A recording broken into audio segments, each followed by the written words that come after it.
Good morning, friends. In the yesterday's live lecture, we have seen what is the definition of the uh, surface. Due to some problem, that lecture was not recorded. So let us see what we have seen in the last lecture. Um, to introduce as the definition of a surface. What is the definition of a surface? Is a surface in E3 is a subset M of E3. Okay. So first surface is any subset M of E3. Okay. Next thing, for each point P of a surface M. Okay, for each point P of a surface M, there exists a proper patch. For this, you should know what is a proper patch. So, what is a proper patch? X is 1 regular, and third one is X inverse is a continuous function. So, for each point P of M, there must exist one proper patch. Okay, what is the meaning of proper patch? X is 1 regular and inverse function is continuous. 1 ensures that there is no cutting of the plane. Secondly, regularity ensures that whatever the curve we are getting, whatever the surface we are getting is a smooth surface. Okay, just like regularity condition in our uh, curve alpha. What is alpha dash of t? It is a regular curve. Okay, if alpha dash of t not equal to 0, it means that the curve is a regular curve. So here also xu cross xv is not equal to 0 ensures that your curve is a your surface is a your x is a regular. A mapping x is a regular mapping. Here you can see a mapping x is said to be regular if the xu cross xv is not equal to 0. Okay, here you can see xu cross xv not equal to 0 ensures the regularity of the condition. Here also, if a curve alpha is there, alpha dash of t, if it is not equal to 0, then we say that the curve alpha is a regular curve. Okay, so here also x is said to be regular if the rank of the Jacobian matrix is equal to dimension of a domain, and later on we will prove that the xu cross xv not equal to 0 ensures that this is nothing but your regularity condition. Okay, so next thing is x inverse is a continuous function. The x inverse will be continuous if each coordinate functions are continuous. Okay, so next is what? Whose image? That means x of d should contains the neighborhood of a point P in M. First you should have a x, then x of d should contains the neighborhood of a point P. These things we have studied in the last lecture. And here you can see, first we should have a subset M of E3. Next we should have for each point P of M, there must exist proper patch X. That means it should be 1 That means there is no cutting of the plane. Regularity ensures that the smoothness of the whatever the 3D object we are getting, and the image X of D should contain the neighborhood of a point P. Now, what is a neighborhood in case of a 3D space or on our surface M? It is nothing but the collection of all those points which have a fixed distance from a point P. Just like this norm of P minus Q is less than epsilon. Okay, so epsilon will be the radius, and this example we have studied in the last lecture that we have to compute a proper patch in the unit sphere covering the neighborhood of a north pole. Correct. For that, we must know what is a unit sphere. What is a unit sphere? It will be a sphere with center at origin and radius is 1. Okay, what is a north pole? It will be with the coordinates are 0, 0, 1. Correct. Now let us go for the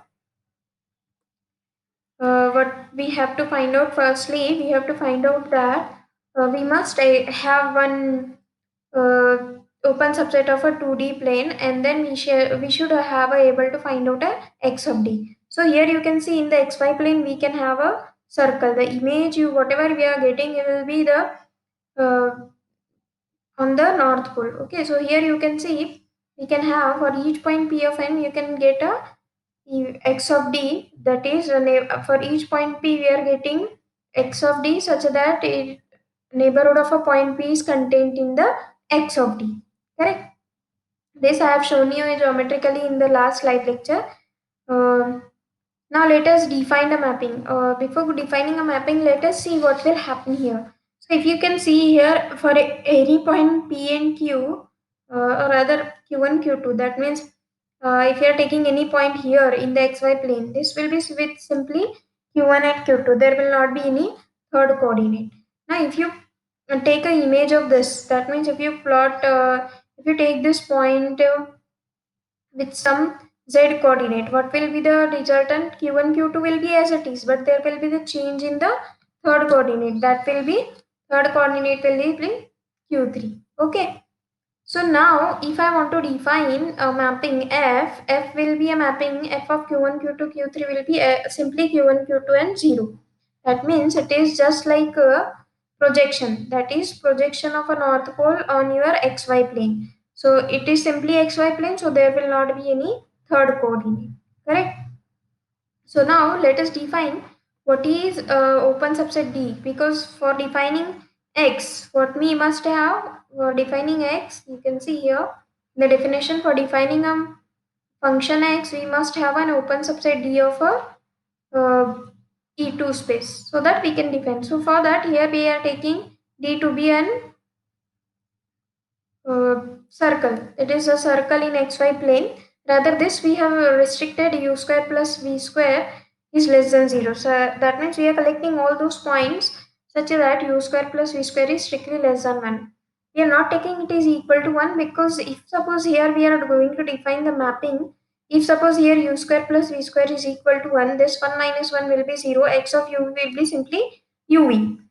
Okay, so here we are going to define a mapping with the help of this open subset D, that is, we'll collect all those points such that u square plus v square is strictly less than 1. Okay, so let us define a mapping x from D to E3, x of u is equal to u e and under root of 1 minus u square minus v square. We have seen how to find out the third one, third coordinate, that is under root of 1 minus u square minus v square. So to find out this, what we need is, we need our equation of a circle. What is our equation of a circle? Is x square plus y square plus z square. So what we can write is z square is equal to 1 minus x square minus y square. So what is x and y? These are nothing but u and v. So hence we can write z is equal to under root of 1 minus u square minus v square. And the next I have shown you how it is 1 regular and inverse function is continuous. Okay. These things we have studied in the last lecture. Okay. So now let us go for some examples.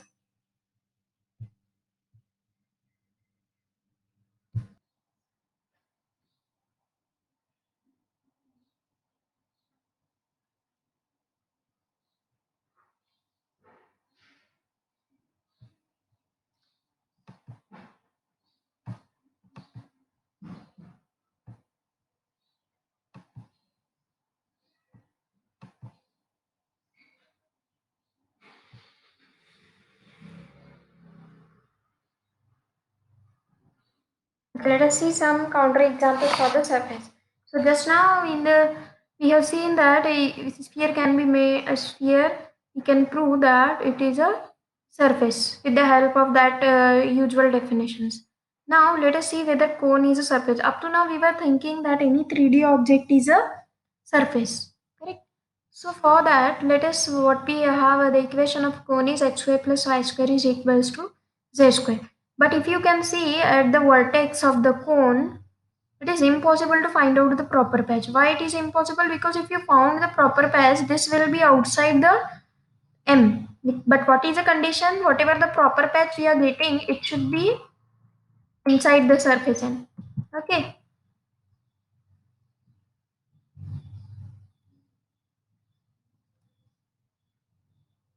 Whatever the proper patch we should get, this will be x of t should contain the neighborhood of a point P. But here you cannot get the neighborhood of a point P.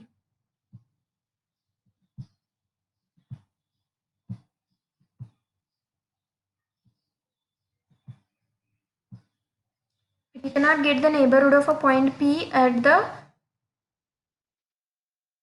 vertex of the cone. Here, this is a vertex of the cone. So, if you found any smaller neighborhood, however it is smaller, but this neighborhood will be somewhat outside the surface M. What is the surface M here? In this case, is a cone. Now, if the neighborhood is outside, how you can find out x of d? So that x of d should contain the neighborhood of that point. Okay.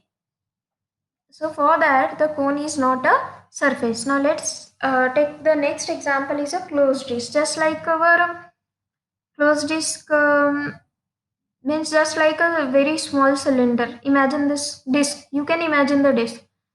Okay. आप जो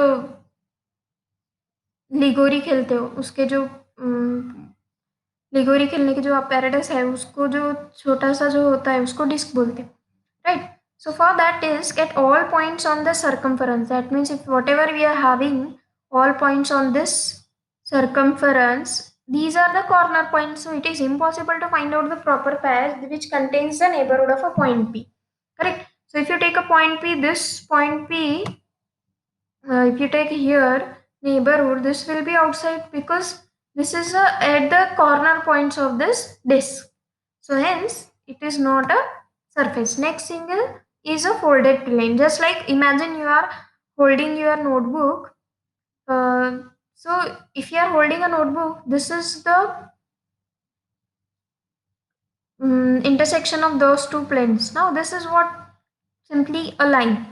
Okay, it is impossible to find out a proper path that will cover the neighborhood of a point P, because if you suppose you are taking this, so this will be outside because you are holding the notebook just like a folded plane. So at that time, suppose you have taken this somewhere, this half part of this neighborhood at this point, so you will get this half circle will be outside, that is on the uh, space, not on the this surface. So hence it is also not a surface. So these are what the examples of the surface, counter examples of the surface.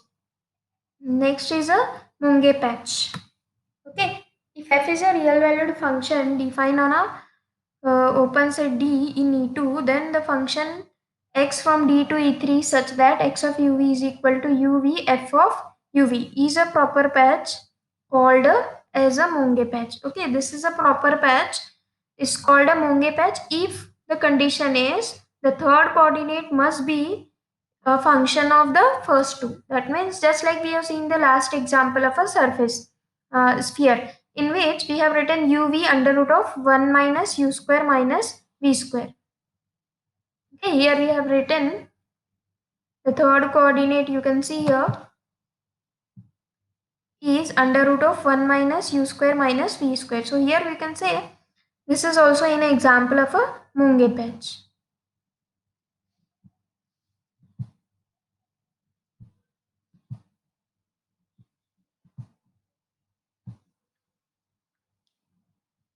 So actually this French mathematician name is a Gaspard Monge, and this is called a father of a differential geometry, and he has introduces the concept of the differential geometry. That means we are going to study the concept of the curve, what are the properties of a curve and surfaces with the help of a differential calculus. So here f is a differentiable function on the condition x is a mapping such that x of uv is equal to uv f of uv. That means the third coordinate, whatever we have, is a linear combination of first two. Is a proper patch and it is called a Monge patch. A surface M is called a simple surface if there is a Monge patch x from D to E3 such that x of D is equals to M. The whatever we are having a Monge patch, this Monge patch will be a simple surface on the condition if x of D is exactly equal to M. This is called a simple surface. What is the meaning of simple surface? X of D should be exactly equals to the surface M itself. Because every time whatever we are getting x of D will be contained in M. But if suppose x of D is exactly equal to M, then it is called a simple surface. This may be the question for your MCQ or maybe 1 or 2 marks question. Okay. So for the example of a northern hemisphere, in the above example, we have proved that x of d is equals to n. Because here in this example, we have just now we have proved that for the northern hemisphere, we can find out the x of d. But here you can see whatever d we have, if you plot x of d, you are getting the north pole. Okay, for point 001 we are getting x of d, such that for every point, such that for a point p, the x of d is contains the neighborhood of a point p. Okay, here in this case x of d contains the neighborhood of a point p. But in this case we are only restricted to find out the proper patch for the north pole. Okay, but in the last lecture I have shown you that how to find out the proper patch for, instead of finding for 001 you can find out for 00 minus 1 100 and 010. Okay, for that case here we have proved the we are having a proper patch for the north pole. In very similar way we can prove for the, we can have the proper patch for every point of the surface, and hence we can have, you can see here we have written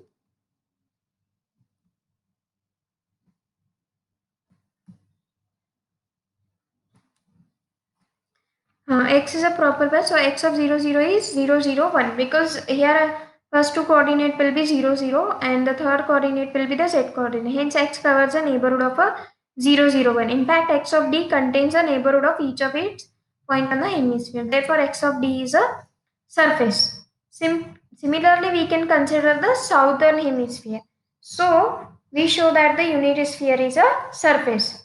So here they have concluded very fastly. Here we can find out for every point of the sphere, we can find out a one proper patch x of d. So in this case, we have only taken x of d is equal to surface, means what? We have simply restricted to our north pole. Okay, here we have simply restricted to our north pole. So for that, whatever we have the open set d subset, which is a subset of E2. So x of d we are getting in this way. So in this case, for for a point 001, this neighborhood of a point 001 is completely contained in a x of t. Okay. So here we can have a definition. What is a definition in this case is Munge patch. What is the meaning of a Munge patch? Just it is a thing that first two coordinates u and v we have as it is, but for the third coordinate, that is a z coordinate, is a linear combination, or it is rather a function of first two u and v. A surface M is called a simple surface if there exists, if it is a Monge patch as well as x of d is equal to m. For the last example, here we have proved x of d is equal to m. That is, whatever x of d we are getting with the help of a circle in xy plane that completely cover your north pole. If it is completely covering your north pole, that means that x of d is exactly equal to the surface M. Okay. Hence, this is what an example. Now, what is a simple surface? If x of t is equals to m, means what? A simple surface. Now, but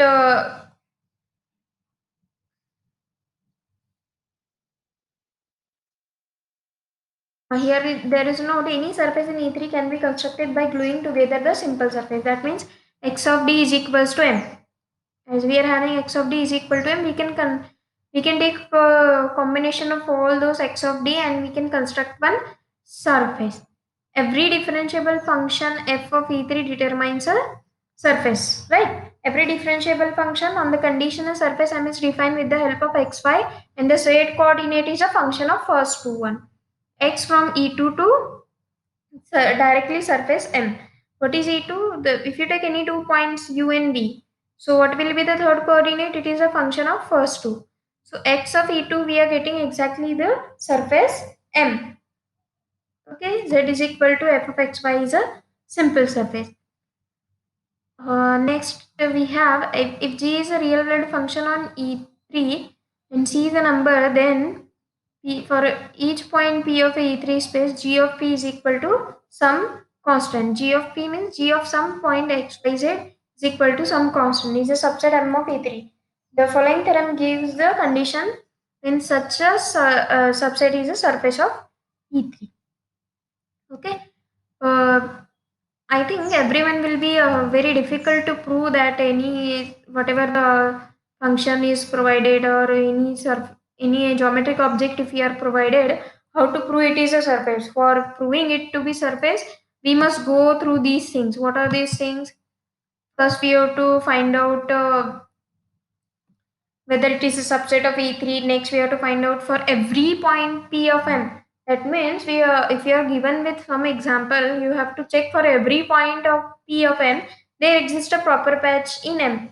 Just like the example of a sphere, we have checked only for the northern hemisphere. That is for a point P is equals to 0, 0, 1. We have checked out whether it have a x of t, and simply we have proved for a north pole, and we can generalize the concept for the whole sphere. But if you are provided with any arbitrary type of a subset M of E3, how you are going to prove that is a surface? For that, we have to go to every point P of a surface, P of that geometric object. For every point P of that geometric object, there should exist a proper patch such that whose image contains the neighborhood of a point P. And that is very difficult to go through the definition of a surface. So to have very easier way to prove that any geometric object to be surface, to prove any geometric object to be a surface, we are going to have a very shortcut way. In a very shortcut way, we are going to prove any geometric object is a surface or not. For that, let us go with this theorem. What is this theorem?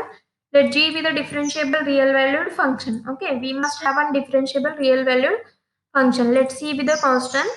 Let's subset M of E3. Okay, first condition is verified. That is any subset M of E3 such that xyz on the condition g of xyz is equal to C is a surface if the differential dg is not equals to 0 at any point of the surface. Okay, simply we have to prove that dg not equal to 0. It implies that your M is a surface. If dg is not equal to 0 for at least one point, we can directly say that M is not a surface. But here also there is a difficulty. To prove dg is not equal to 0 at every point of M is difficult. So for that we are going to check dg is equal to 0 or not. If it is equal to 0, we are getting at some point, at least one point, then directly we can say that the whatever the object we are, whatever the geometric object M, which is a subset of E3, is provided to us, will be a surface or not.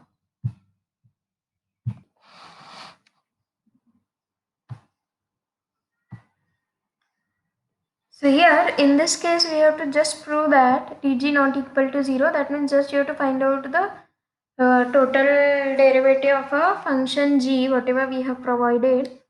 So just if you are going to prove dg is not equal to 0, then you can say that surface whatever the geometric object we are provided is a surface or not.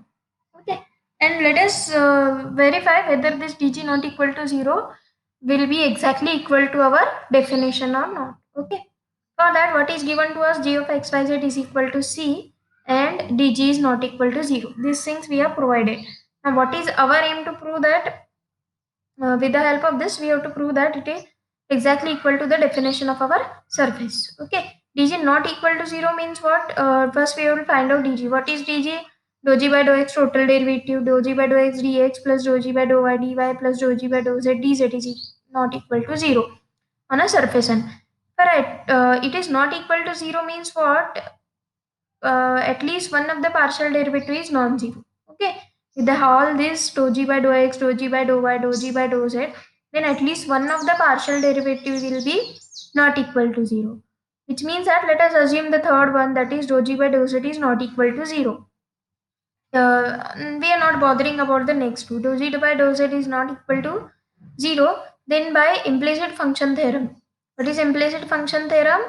It tells us that g of xyz is equal to c can be solved for z. Right? Dou g by dou z is not equal to 0 means what? We are getting that the derivative of a function g with respect to z is not equal to 0. Then we can follow our implicit function theorem. What is the implicit function theorem? That we must know. Then the equation g of xyz will be solved for z. That's why I have told you you must go for the why there is need to introduce the Jacobian matrix. Before that, the things are given, why there is a, what is implicit function, what is explicit function. I was interested to teach you, but you are not going to answer anything for me. So that's why I'm not going in detail.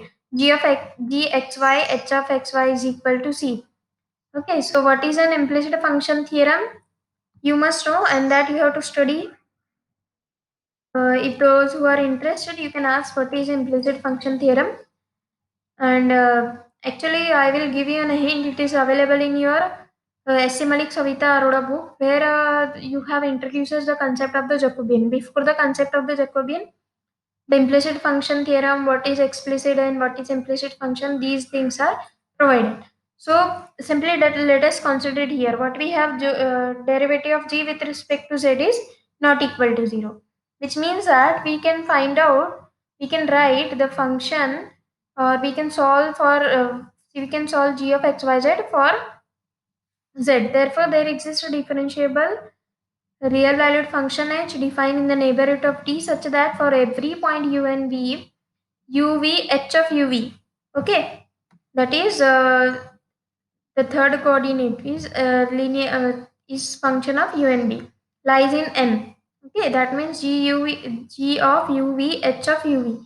That means if suppose you are having g of g of x y z is equal to c, it can be solved for z, means what, this equation I can write z is equal to, that is what we can write completely your function in terms of z is equal to. If you can write the function in terms of z is equal to, that means this function whatever we have g of x y z is equal to c, that means z is equal to, I will write down this z is equal to in some function of x and y. Okay, instead of writing some function of x and y, we are writing it h of uv. That means this we can solve for z. We can solve for z means what? We can write this equation z is equal to some function of x and y. And hence you can get g of uv h of uv is equal to c. Then this set whatever we have is a neighborhood of a point P in it. So here you can see we are having any point P in P1 and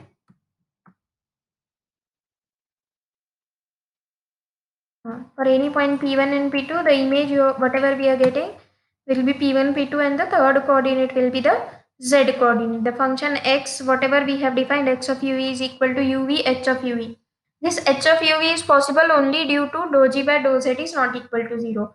And dou g by dou z is not equal to 0 is possible only because of dg is not equal to 0. dg will not be equal to 0 if at least one of the partial derivative is non-zero. Rather, all will not be also 0, but we are assuming at least one is non-zero. So that's why we can write the first two with the help of first two variable u and v. We can write down the third one, that is z can be written in the combination of x and y, and hence this is a Monge patch, because if you are able to write down uh, x, that is z in terms of u and v, or in terms of x and y, it is called a Monge patch. And since p was an arbitrary point, so for every point p there exists a proper patch.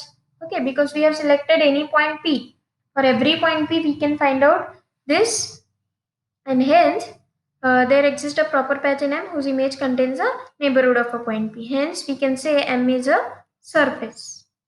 Okay, so this is what a very shortcut way to prove that any geometric object to be a surface. Okay, let us go for what is a Monge patch once again, so that you can have if it is a real valued function, then x of u is equal to uv, and the third coordinate will be the function of first two one, and this is a proper patch, and hence it is called a Monge patch. If you are going to prove this is a proper patch, no need to prove the if you are going to prove it is a Monge patch, hence no need to prove it is a proper patch. Okay, so for every point P of a surface M, there exists a proper patch in M whose image contains the neighborhood of a point P. Hence we can say M is a surface. Okay, so here we have verified the definition. That means for every point P of M, there exists a proper patch such that whose image, that means x of B, contains the neighborhood of a point P. This is possible only due to dg is not equal to 0. If dg is not equal to 0, we are getting a Monge patch. But Monge patch, to be a Monge patch, first it should be a proper patch, right? The definition itself tells us that. What is the definition of a Monge patch?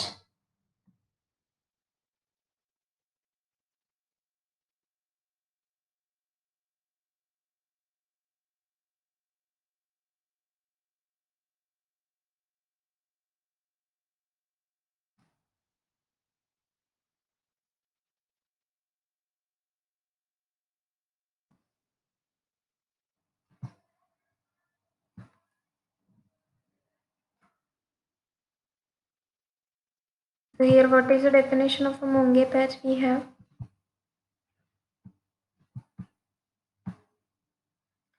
F is a real value differentiable function. So hence we have proved already dou f by dou g not equal to 0. With the help of that, we are constructing a new function h such that z can be written in the z can be written in the uh, as a function of x and y. So f is a real valued functions on an open subset d of e2, then the function x from d to e3 such that x of u is equal to uv, f of uv is a proper patch called as a Monge patch. Okay. So what is the meaning of proper patch? The one, it should be one regular. Regularity means what? The rank of the Jacobian matrix is equal to 2 and inverse function is a continuous.